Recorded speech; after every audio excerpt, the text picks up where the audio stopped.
you can bet your bottom dollar that Formula One teams will have delved into way more depth than any fan on the planet will have delved into when they reacted to the decision that Ferrari or Williams or us at McLaren back in the day or others will have made. Hi, I'm Mark Priestley. I spent 10 years working at the McLaren Formula One team with the likes of Lewis Hamilton, Kimi Raikkonen, Fernando Alonso, Mika Hakkinen. But those are just the drivers. I also worked with amazing people behind the scenes. Adrian Newey, Ron Dennis. They all taught me valuable lessons that I now know are not just applicable to Formula One. My mission with this podcast is to help you to think more like a Formula One team might think about the challenges you might face in life, on a personal level, on a business level, being a parent, social challenges that you face. I hope you'll take away some valuable lessons that will help you on your own journey towards high performance. Welcome to Pitlane Life Lessons. Hello everybody and welcome back to another episode of the Pitlane Life Lessons Podcast. Before we get going, I just want to say a massive thank you to everybody who's interacted with the show so far since we relaunched it. There has been a huge amount of love for some of the episodes, particularly some of the guests that we've had on board. A lot of people really enjoying the Valtteri Bottas one, amongst others. So thank you very much. Please keep that coming. And if you haven't yet subscribed, go do it now. In today's episode, I want to talk about an F1 framework for making some of the big decisions that we have to make in life. I think my time in Formula One has given me some helping hands, some experience that helps me now to make the choices I have to make on a daily basis, as well as the bigger ones that I make in life. And I'm hoping that by passing those on to you, it can help you as well. Of course, our lives are simply that, aren't they? They are literally a series of decisions that we have to make. And depending how we make those decisions, depending what the outcomes are from those decisions, that shapes the direction that our lives go. We're constantly having to make the decisions. Sometimes they're really big ones. They're the ones that keep us up at night. They are the ones that can be existential at times. And at other times, they're the tiny micro decisions that we make all of the time, quite often, even without thinking about it. Some are hard, some are easy, and there's a massive spectrum between the extremes of both of those. Sometimes, though, the right decision, coming to the right conclusion when making the right decision, is often the hardest thing to do. You know, it would intuitively, you would think that making the right choice should be the easiest choice. It should be obvious because it's right, but it isn't always like that. And there were a few F1 examples, particularly some in recent times, but some going all the way back to my time at McLaren as well, that I thought might help us to really frame this and to understand what I'm talking about. So if we go to some recent examples, I'm thinking about when teams have to make decisions around drivers, for example. And the one that really jumped out at me was Lewis Hamilton moving to Ferrari. Now, on one hand, that seems like, if you're Ferrari, a really easy decision to make. It's Lewis Hamilton. He's a 7-time world champion. He is a huge character in this sport with a massive legacy, massively successful, the most successful driver in the history of this sport, joining the most successful team in the history of the sport. Doesn't seem like that hard a tough choice to make, does it? But the reality is, Ferrari have got two very good drivers. They had Charles Leclerc, they had Carlos Sainz. The tough part of that decision is if you do decide that you want Lewis Hamilton to come in and wear the red of Ferrari, that bit might be easier. Who do you get rid of? Because both of those guys that are currently in the car are incredibly talented guys, both very good drivers, very successful in their own right. I'm sure there are relationships that have been built up between the driver and the team, between engineers. There are bonds that have been formed that mean that decision that on one hand seems so easy a choice to make can actually become quite difficult. They've obviously taken the decision to let Carlos Sainz go, but there's no way that's an easy choice to make. Carlos Sainz, even since learning that he's not going to be part of the team moving forward, has gone on to deliver excellent results this year. He's a driver that I think a lot of teams up and down the grid would love to have as part of their organisation. And yet Ferrari have taken a decision to let someone like that go. So it wasn't as easy as, this is the right call, let's just go ahead and make it. There will have been deliberations that happened behind the scenes, a lot of factors that played into making that decision. Ultimately, we know where they've gone and where they've ended up, and I hope it works out for them. But if we can look at other driver decisions. There's a driver decision being made right now as I record this podcast at Williams. By the time you see this, you will probably know the outcome. But Logan Sargent, who has had a very difficult run in that Williams team, who brings a certain amount of budget to that team, part of the finances that support the team, that keep the team operational, hasn't been delivering results on track. Now, again, you could easily look at that and say, well, of course it's an easy decision. He's not delivering. He's not winning races. He's not challenging, into the top 10 and scoring consistent points. Whereas teammate is scoring points. He is bringing the only points that team has from that one sole car within the team. So, of course, it seems like a really easy one. But on the flip side of that, there are contracts in place that will be difficult to undo in some circumstances. Logan Sargent will bring partners and sponsors. He'll bring a certain amount of financial backing to the organisation. We're in a tight financial situation now in Formula One. There are budget caps. We need the money that we can get to sustain ourselves. So saying goodbye to a driver who automatically brings in a massive part of your budget, that suddenly becomes a much more difficult decision to make.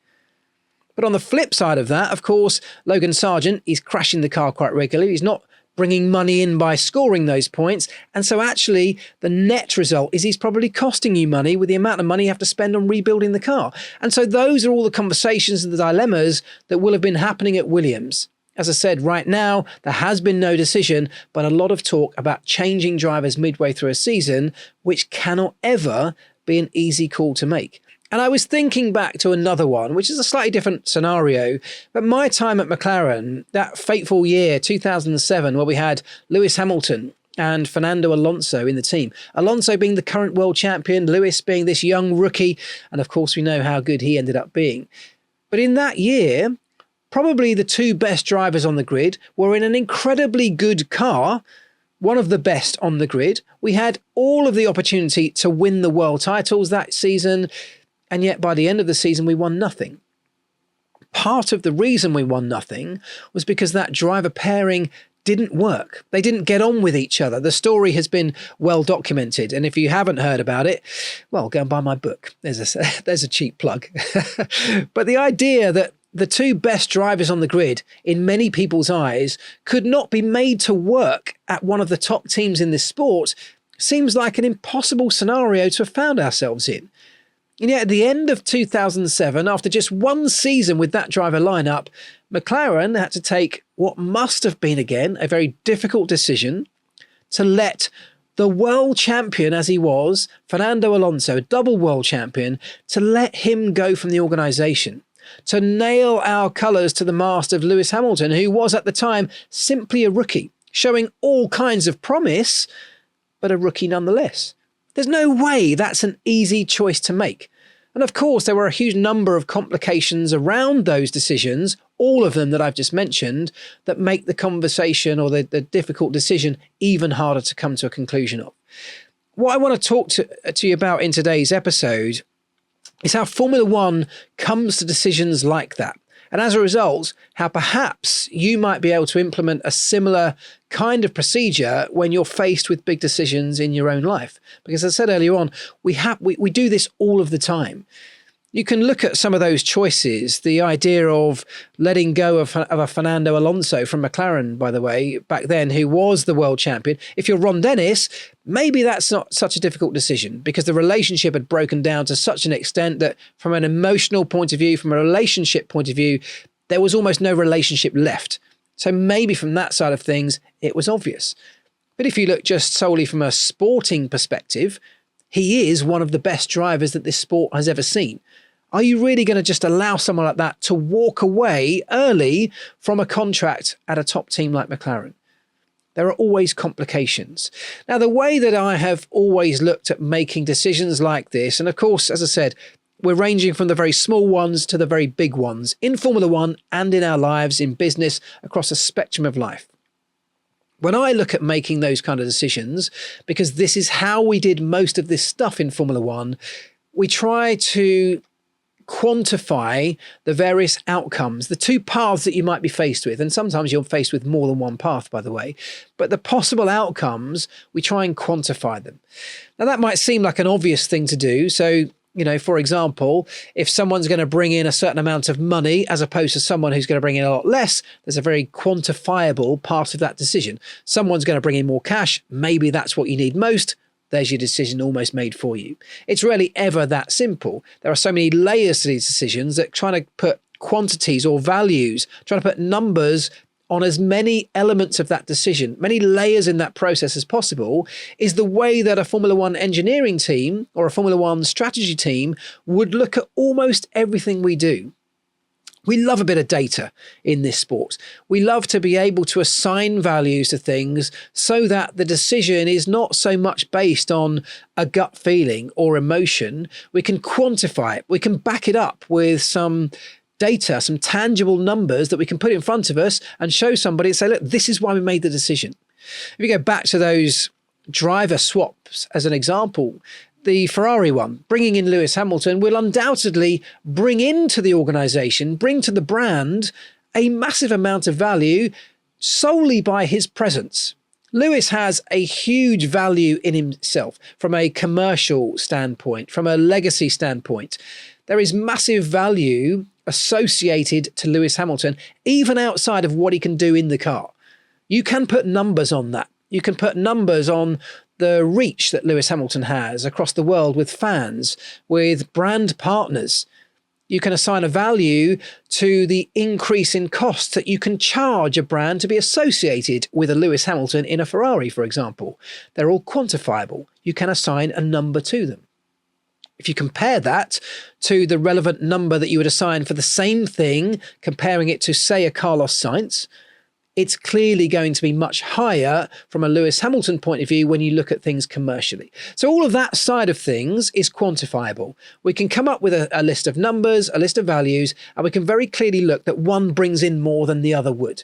But of course, that's only one part, one tiny part of what goes into making the decision. Then you look at things like race results. You look at the competitiveness in the car. How quick are they in qualifying? How well do they work with teammates? All of these elements you can start to assign numbers to. What is the percentage that Lewis brings to the car over and above his teammates in the past?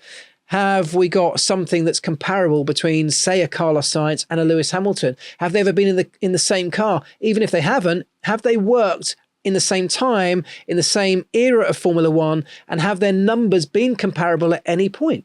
Do we know if a Ferrari has ever been comparable to a Mercedes in terms of performance? And as a result, can you look at the details of what Lewis Hamilton brought to Mercedes in comparison to what Carlos Sainz brings to Ferrari? These numbers don't always have to be exact and accurate, but once you start to put numbers to them and assign a value to them, you start to build up a numerical picture. In Formula One, particularly from an engineering point of view, we love mathematics. Mathematics is key. Everything in Formula One, we try and boil it down to a mathematical equation. As I said before, we love a bit of data and statistics. They help govern and rule how we operate in Formula One from a team's point of view, but also how the sport rules itself. Everything has to be backed up by data before we're able to make a decision, in the most part. All of those driver swap decisions can have values assigned to them that make the process easier. And if you're looking at that in your own life, for example, how do we compare something like that to the decisions, the big tough calls that you have to make maybe on a daily basis, on an annual basis? And I was thinking the other day about an example. Let's say you're working in a job, in a career that you've been in for some time. It might be a job that you've become very comfortable with. You might have risen through the ranks within an organization where you've been for some years. You're quite comfortable there. Everything works very well. Maybe you're quite well paid. Maybe you now work from home, which is even better. So your commute is zero. You're working from downstairs post-pandemic, as a lot of people are.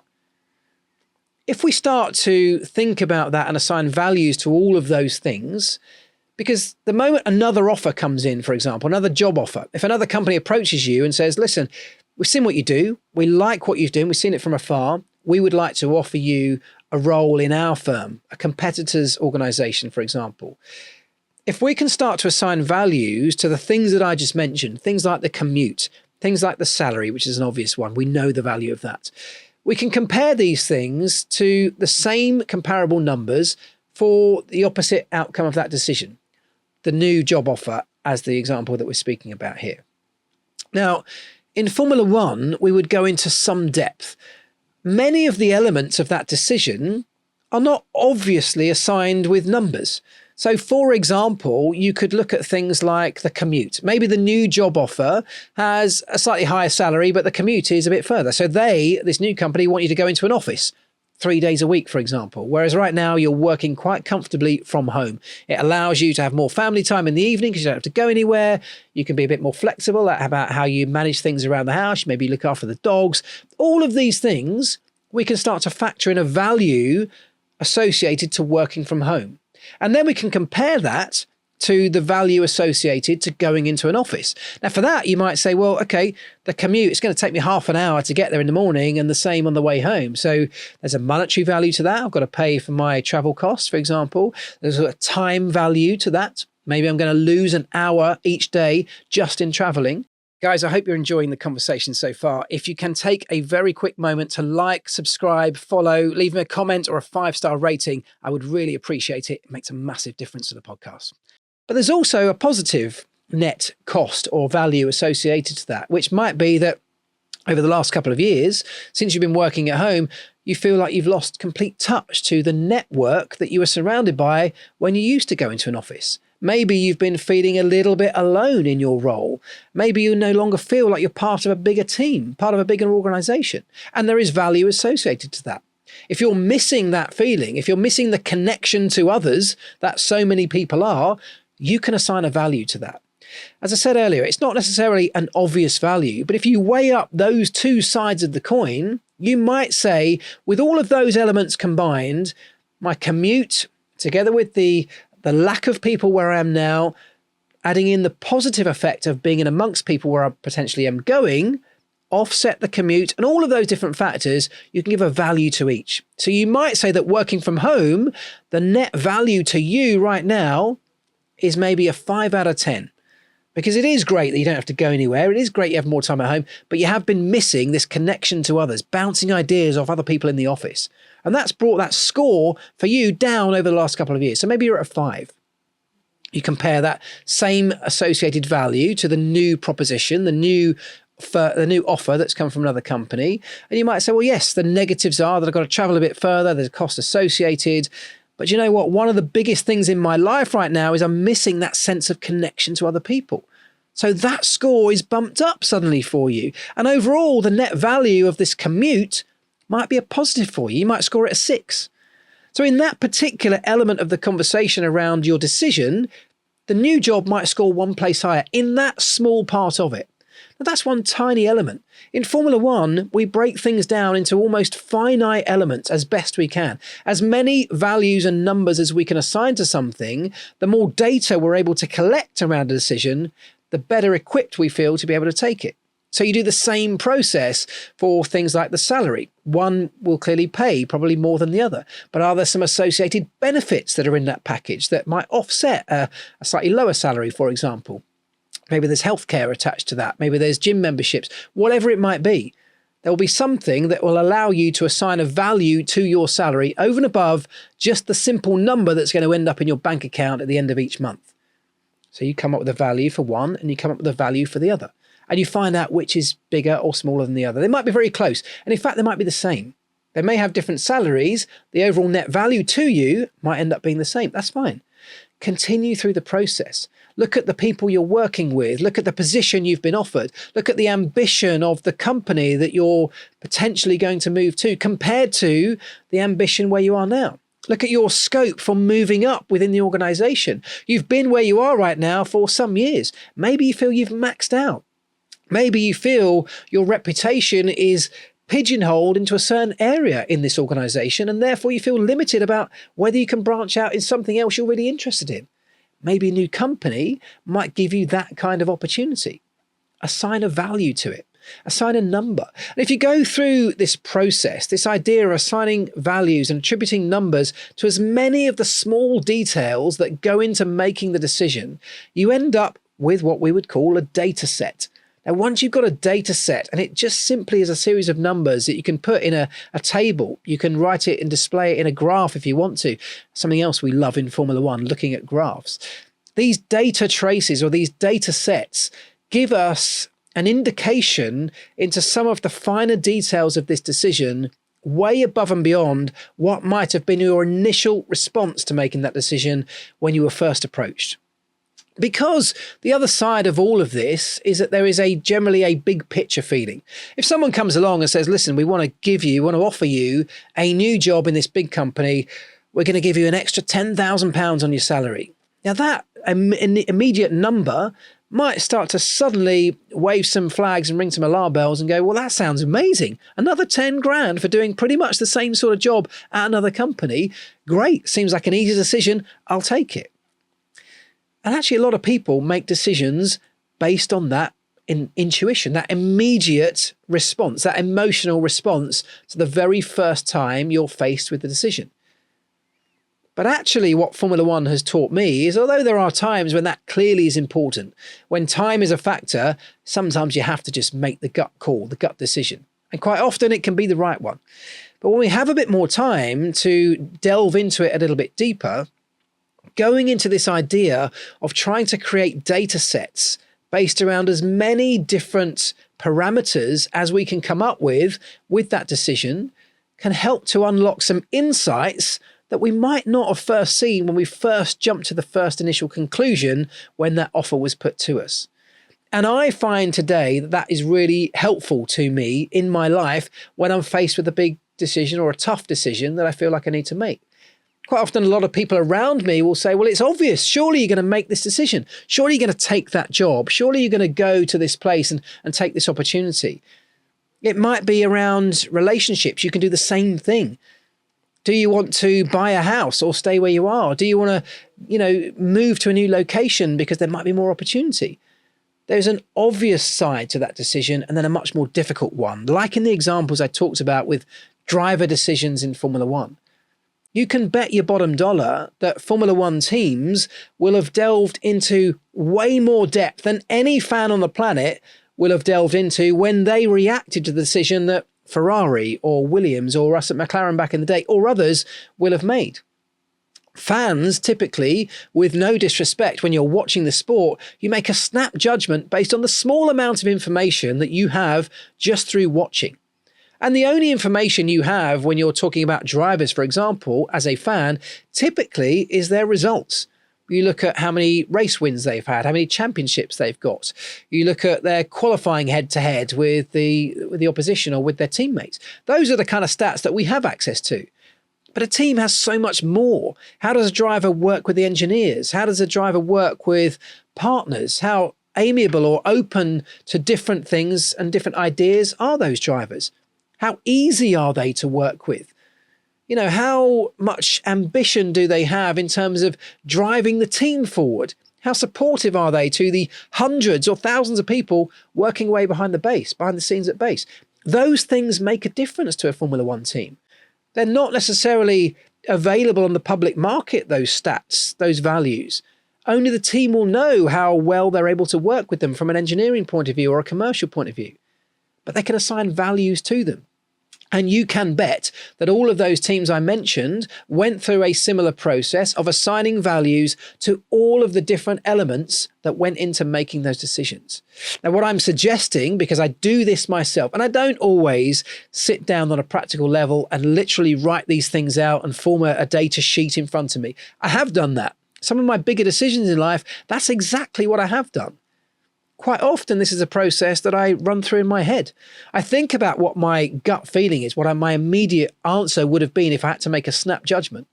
And then if I got the time, I'll run through in my head a bunch of scenarios where I question each one of these little elements. And I do assign a value to it. I start to weigh up one against the other and break it down into as many segments as I can, coming up with numbers. And I have been surprised on many occasions when I look at the numbers and they show me a different picture to the one that I first thought of, to my initial reaction. It doesn't always work out that way, but there have been times when the data shows me something that I wasn't able to see with the naked eye or with my gut instinct at first. And I highly recommend you go about doing something similar when you're faced with a big decision in your life, which we all are on a regular basis. If Formula One can teach you something about how to make those decisions, it might be worth exploring. And based on everything I've just said, you could easily argue that the gut instinct, the emotional response, is something that should be discounted. I'm not saying that at all, because actually emotions and our gut feelings play a massive part in how we make decisions, in what those decisions, what the outcomes of those decisions end up looking like. We should factor the emotional response into any of this data that we create off the back of a much more an intellectual type response. Data is only ever there, and this is the same in Formula One as it is in business, as it is in a scenario like this. Data is only ever there to support human intellect or human emotion, human intelligence. Many companies that I go and see, by the way, get this wrong. They think that the data never lies. They think that the data is the guiding light and should be the only guiding light. And if the data says something, that's what we should do. There's the decision made for us. Even in Formula One, we don't go into things that blindly. There are many times in Formula One when we have data in front of us telling us that a decision looks correct, and yet a gut feeling, whether it's through experience, whether it's through relying on what's coming in through our senses, whether we're hearing something, a noise being made by the car, whether we're looking into the distance at clouds coming in that might shape the weather that approaches the circuit in the next few minutes. These are things that sometimes the data doesn't have as much insight as we have. And above all of those things, our gut instinct, our feelings sometimes can give us something that is hugely valuable in itself. How many times has something looked right on paper, yet inside you, something's just telling you it's not right. Something's telling you it's wrong. And actually, if you go back and start to retrospectively analyze some of the big decisions you have made in your life, and not many people ever do this. This is, again, something that we do in Formula One in some detail. We will go back through things like debriefs and looking into data and looking at the way a race played out, for example. And we'll look at decisions we've made, even if they went horribly wrong on the day, and we will analyze them in the same way that we analyze things when we're trying to make the right call. Trying to understand, if we'd made a different decision, could we have got a different outcome? And if we could, what drove us to that decision that in the end didn't work out for us? Sometimes it's blindly following data, when actually there might have been an engineer sitting in the office, someone who had past experience of a similar scenario, who just had a gut feeling this wasn't going to work out. But maybe on the day, because that was the only guy who had that feeling, no one really took it too seriously. No one really listened to it. And because the data was giving us such an obvious solution, we all decided to plump for what that said. Maybe at times we should have listened to that guy who had the gut feeling. And that's what makes some of these decisions that we have to make, that we're faced with all the time, so complicated. Because despite everything I've just said about breaking these decisions down into its finite elements wherever we can, it doesn't give us any kind of guarantee that it's going to lead to the right outcome. There is no magic solution here. There's no magic wand that can be waved and say, do this and you will get to the right outcome. Life doesn't work like that. And even Formula One doesn't work like that.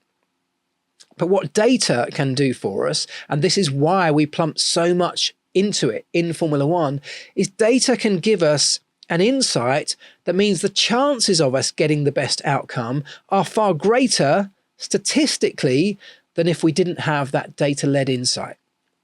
Let me give you another example of that. If we're thinking about, for example, race strategy in Formula One, this is a good example. Race strategy is something we spend many days, weeks, and then particularly the hours leading up to the Grand Prix start, deliberating over. There are meetings that are happening all the time.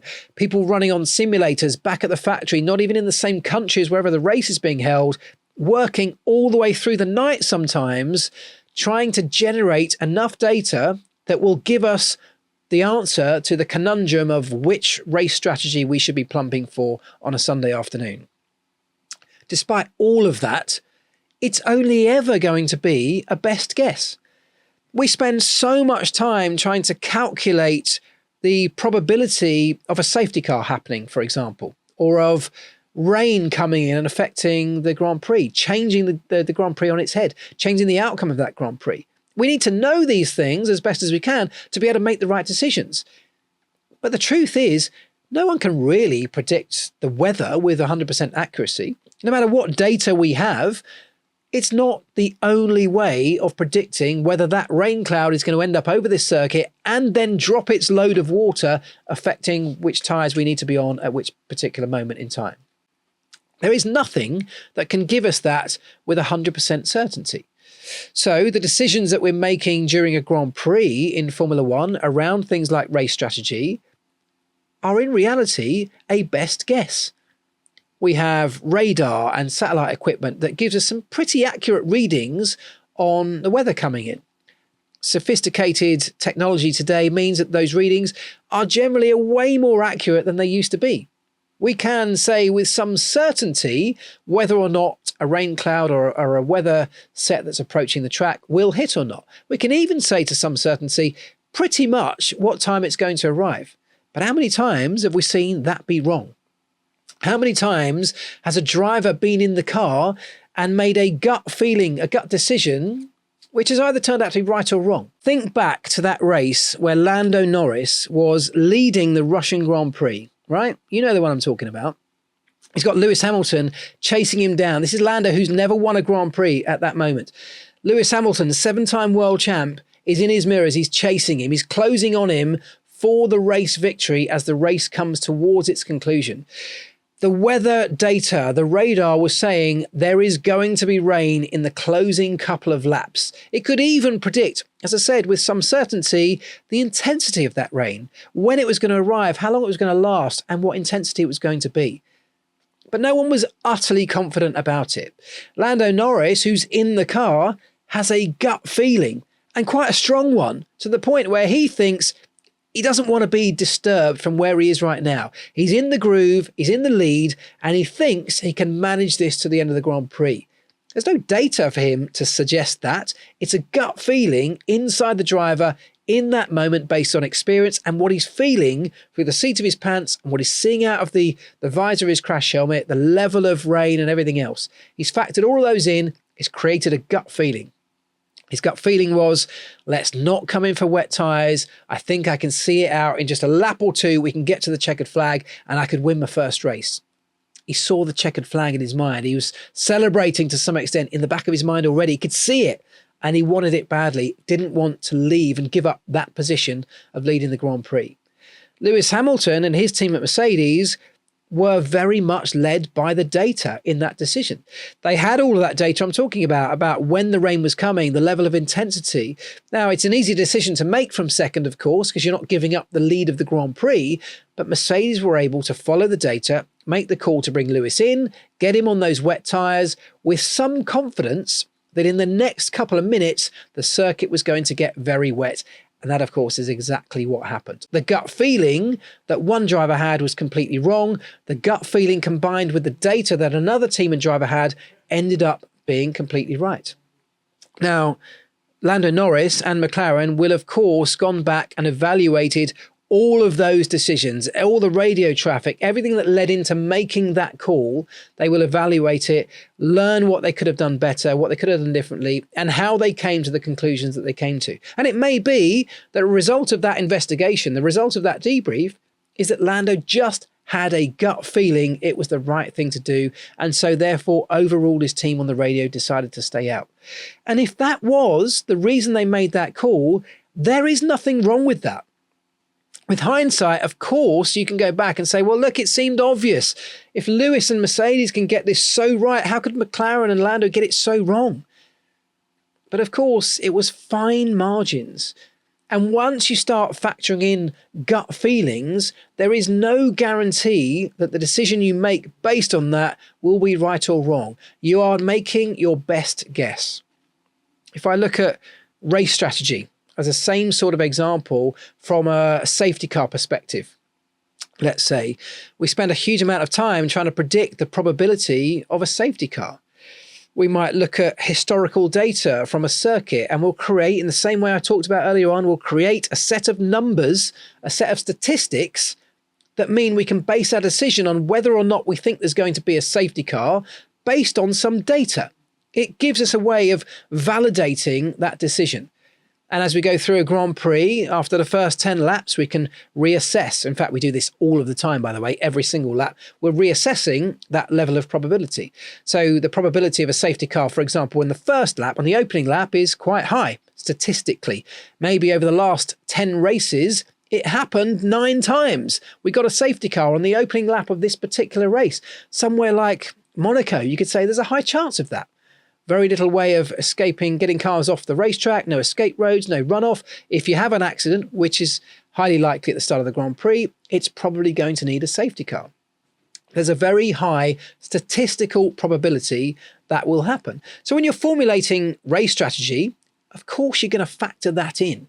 As you go through the race, maybe that probability starts to drop. So 10 laps in, it becomes a little bit of a less high probability, and so on and so on. You've always got a set of statistics and numbers, a set of values sitting on a screen in front of you to help you make what you think is going to be the right decision. But the truth is, there are no guarantees. That data does not tell you what's going to happen. It gives you some way of trying to increase the probability that your decision is going to be the right one. Because the truth is that when you're in the middle of a Grand Prix, that safety car generally only comes out when somebody has an accident, when somebody breaks down or hits the wall, or something unusual happens. Now, by its very nature, something unusual is impossible to accurately predict. So you could go into that Grand Prix having based your strategy around there might be an early safety car. Maybe you started on a very soft tyre, which is by far not the optimum race tyre, because you wanted to get a great launch, take the life out of that tyre early, in the hope, based on your statistics, there's going to be an early safety car. You're still only making your best guess, because what you're then relying on is someone else, something way beyond your control, someone having that accident, someone driving into the wall, someone breaking down or having a spin, something unusual happening, which will then bring out the safety car, which means your strategy might well then work a treat. But there's no guarantees. We have to continuously make our decisions based on as much information as we have at any one moment. And that's what I'm saying to you, by creating numbers and values and data can give you some extra insights around that you might not otherwise have. It's a valuable exercise to go through. Believe me, as I said, I've done it and it has helped me many, many times. I encourage you to give it a go. You could even go back and look at old decisions. This is something else Formula One teams do. Go back and look at past decisions and retrospectively apply those values and those numbers to it and work out, if you had that information in front of you, would you have made a different decision? Could be quite an interesting process to go through. But the point is, you have to temper all of that data and all of that information with the gut feeling that you have inside. Somewhere in amongst all of that, depending how strong that gut feeling is, and it's worth listening to those gut feelings, by the way, depending how strong that is, you factor that in. You could even give that a value or assign a value to it if you feel particularly strongly about it. Once you've come to those conclusions, you make what is only ever going to be your best guess. And this is the other side of this whole process that I wanted to cover today, because we tend to fret so much, or some of us do, around the big decisions in life. I know that even in a Formula One team, we panic, we worry, we second guess, we question ourselves all of the time around decisions that we've made. We might come to the conclusion of what our preferred race strategy is, having deliberated for hours on end all through the night and looked at all sorts of different parameters, spoken to all sorts of different people and groups within the team. And then finally, we make our decision. Even at that point, we second guess it. We question it. Of course we do. And you have to be able to be comfortable with doing that. Because all the way through, when you're stressing and worrying, building up to the moment where you have to actually commit to one decision, one path or another, one potential outcome or another, even when you get to that moment, you still have no idea, in most cases, if you're making the right call or not. And the point is, Once you can get comfortable with that, knowing that you're only ever making a best guess, it means that whatever happens on the other side of that, you can deal with. You can come to terms with it much easier if you know you're still only making a best guess. It's the way Formula One teams have to approach a good or a bad result. You've made your best guess, you've made your decisions all the way through a race weekend and leading into a race, even during a race, about when to make pit stops, which strategy to go on. Drivers do this in an even more frequent manner when they're deciding which way to go to overtake a driver, where to position their car at the start of a Grand Prix, for example. These are all the micro decisions that drivers make all of the time. Similarly, we do it in our daily lives too. We can go back and look at all of those things, and after the outcome has happened, whether it was good or bad, if we're comfortable with the fact that we only ever could make our best guess, we can reconcile that within ourselves. We're not going to pull ourselves apart too much. We're not going to beat ourselves up thinking, well, it was so obvious we should have made the other call. If it was obvious, we'd have made it. And that's the very point. It rarely is that obvious. The big decisions that I've talked about in Formula One, the ones that fans jump on when a team gets it wrong or a driver gets it wrong, criticizing so quickly on social media, for example, it seems obvious on one level, but that's only on one level. The truth is almost no decision is that obvious, and there are multiple levels to almost every choice that we're faced with in life. This whole idea of alternative universes or alternate lives that we could have led. There are an infinite number of them because decisions all the way from when we were kids, we had to make choices that have literally shaped the direction that our lives have gone. Those small choices way back 20, 30 years ago when we were children, they have led us to the point we're at today. And when we made those decisions, I'm sure for most of us, a lot of them were based on that gut feeling, that instinctual choice that we had to make at the time. Now, I hope for most of us, instinctive choices, gut feelings have led us to a place that we're happy with, that we're comfortable with, where we feel like we're in a good place in life. Of course, there will always be people where that didn't happen. What I'm trying to offer you through today's podcast is another version of doing that, another way of approaching the big choices. You might look at it and say, this is so analytical, it's so geeky, it's so data-led. I don't want my life to be so intrinsically data-led. I want the freedom to be able to make these gut choices and base it on my feelings. And I'm not saying don't do that. I'm saying absolutely do that. Bring that into the equation. But it might be worth you just having a little think about how this idea of assigning values and breaking your decisions down into as many small compartments as you can, comparing each of those compartments on one side of the coin to that of the other, trying to associate comparable values where you can build up this data set and see a very clear picture in front of you that might give you an insight you otherwise wouldn't get. Once you've got all of that, absolutely throw in the gut instinct, throw in the experiences you've had in life. Tell yourself what your gut is telling you could well be or will have some value and assign it into the mix.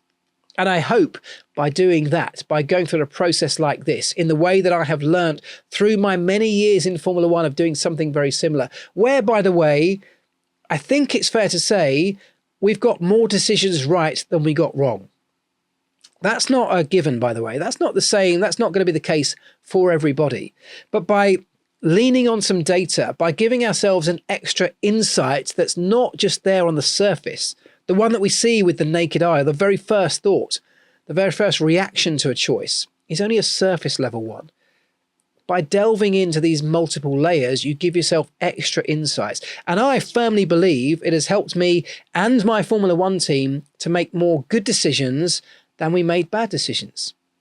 It didn't stop us making bad decisions, but all we can do, as I said earlier, is try and get our statistical chance of getting it right higher than it would be if we didn't use a method like this. I believe that's exactly what's happened in my time in Formula One, and I believe it's happening in my life today. I hope and I believe it can help you too. As I said right at the very beginning of this episode, sometimes it's what seems like the most obvious, what should be the most obvious decisions are actually the most difficult to come to that conclusion. And often it's other people around you telling you it's an obvious call. Surely it must be an obvious decision. Go back to that example of Formula One fans shouting at the TV screen when a driver or a team calls somebody in for a pit stop, when you think that seems like so much the wrong call. They should have clearly made something different, done something different. The result might prove that those fans and those people around you were correct. But it doesn't mean that in the moment when you had to make the decision, you didn't make the decision you thought was best for you. And there is a big difference. Looking back at something with hindsight gives you the benefit of a huge amount more information than you had when you had to make the decision, when you had to make the call. You've got the benefit now in hindsight of seeing the outcome of that decision. Now, if you had that at the time, it would be easy. Of course it would. We don't have the luxury of seeing the potential outcomes. We can only try and predict what they will be, only make our best guess. Like the idea of a safety car being called or not. Someone causing a safety car through no fault or control of your own can shift a decision you made from being a really good one to a really bad one, or at least that's how it seems. The truth is, it doesn't change whether it's a good or bad decision or not. It changes the outcome. And this is a really important distinction to make. If you made the best decision at the time you could make with the information you had around you in the time frame that you had to make it, you can't do any better than that. No one can. You made the best call with what you had around you when you had to make it. Of course, if you had more time, you'd have waited, you'd have gathered more information, you'd have looked for more information, you'd have run some experiments or done some tests. But if you didn't have that time and you were forced into making the call, you just had to make it. And if you made the best call you could make at the time with what you had, you made the best call. There was a great quote that I always refer back to. I might have even mentioned it on this podcast before. Barack Obama talks about during his presidency, when he was having to make massive decisions that affected lives, about whether he took the country to war or not, sending troops in to conflict. These are major decisions, the sort that we're probably never going to be faced with for most of us. And someone asked him, how do you come to making a decision like that, where the outcome could literally shape somebody's lives? It could end somebody's life. And Barack Obama's response was, he said, all I need to be when I make the decision, to be able to make the decision, is at least 51% clear that it's the right call. If I'm pressurized for time and someone's saying we've got to make the call now, if I've got a 51% certainty that I'm making the right call, he said, I'll make it.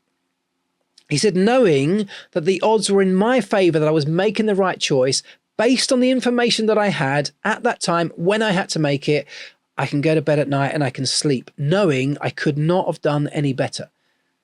He said, if you've got more time, of course, you're going to send people out to do some reconnaissance, get some more information, try and see if we can bump that probability up. But if you don't have that luxury and you have to make a call, 51% tips you across the line into knowing that you did the right thing with what you had at that time. And I think if we can all refer back to that kind of framework, it's the way we look at things in Formula One. Refer back to that kind of framework in your life. It means that even if the outcome of your decisions don't work out the way that you hoped they would, and I know that some of those can be serious or more serious than others, but it doesn't really matter what the outcome is, as long as you know you did everything you could in your power to gather as much information as you could to make that call when you had to make it, you can sleep at night. You can go to bed at night knowing you did the right thing. A bad outcome doesn't change the decision you made into a bad decision. It's just the outcome that's changed. The decision was the good one. It was the right one at the time. It turned out to be wrong as more information came to light, but it was a good decision when you made it. That is as much as anybody can hope to do in their lives. So look, I hope that over the coming days and weeks, when you are faced with decisions, some will be much smaller than others, some will be bigger, some will be serious or existential, or feel like that even for you. Some will be around things like jobs and moving house, things like that, financial decisions, I hope you'll be able to look at this with this slightly different framework. The idea, going back to that example of changing jobs, once you've weighed up all of those different factors, those different values that you've assigned to something, you might come to a conclusion that it either is or isn't the right decision for you to take the plunge, which might be a big leap, and maybe go and work for this competitor, this new company. The outcome of that may not be seen or felt for some time. But if you go back and you look at your data and you say, well, look, the number said this, my gut feeling backed that up, so I made the right call at the time. What happens next? Then there is some element of you shape what happens next. You react to the outcome. You're faced with more decisions. Those next sets of decisions can shape where that outcome goes. Very rarely do you make a decision and then there's an outcome and it's a full stop. You make a decision, like in a Grand Prix in terms of your race strategy. You make a decision, there's an outcome, and it just leads on to the next decision. Life is a continuous roller coaster, a conveyor belt of decisions that are coming at you. You are the CEO of your own life, being faced with these decisions all of the time. No one else is going to be in a better position to make the decisions, in the most case, than you are.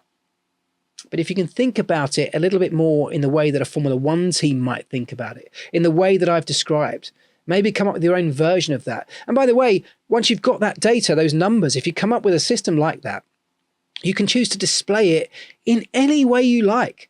And this is another element that really helps Formula One teams, putting into a graphical display, whether it's literally a graph, whether it's a sort of a Venn diagram or a block diagram, whatever it is, whatever you work best with, whatever helps you visually to make that decision or to help guide you in that decision, give it a go. Experiment with it.